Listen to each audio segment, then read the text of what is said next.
tentu tidak harus iqamah ya kalau sendiri, tetapi memang ada riwayat dalam Musannaf Abdul Razzaq dikatakan Abu Uthman mengatakan ra'aitu Anasan wa qad dakhala masjidan qad shalla fihi fa adzana wa aqam.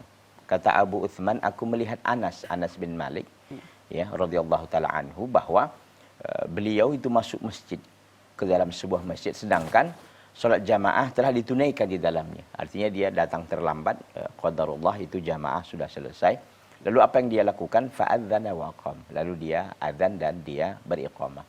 Ya, ini sunnah untuk kita lakukan ya, ketika kita salat sendirian di rumah begitu, untuk melakukan adzan dan juga iqamah. Ya, kalau memang sudah adzannya ada, ya nggak perlu lagi kita untuk adzan, yang penting cukup untuk iqamah. Artinya di kampung ini kan biasanya ada adzan gitu kan, lalu kita di rumah qadarullah mungkin karena sakit atau kita terlambat, apapun itu alasannya, yang jelas kalau dia melaksanakan di rumah dianjurkan untuk iqamah, atau dia menjamak salat umpamanya.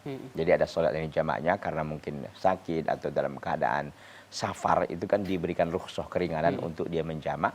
Jadi jamak takdim atau takhir. Nah, di antara dua salat yang dijamaknya itu dia dianjurkan juga untuk melaksanakan iqamah. Wallahu taala a'lam.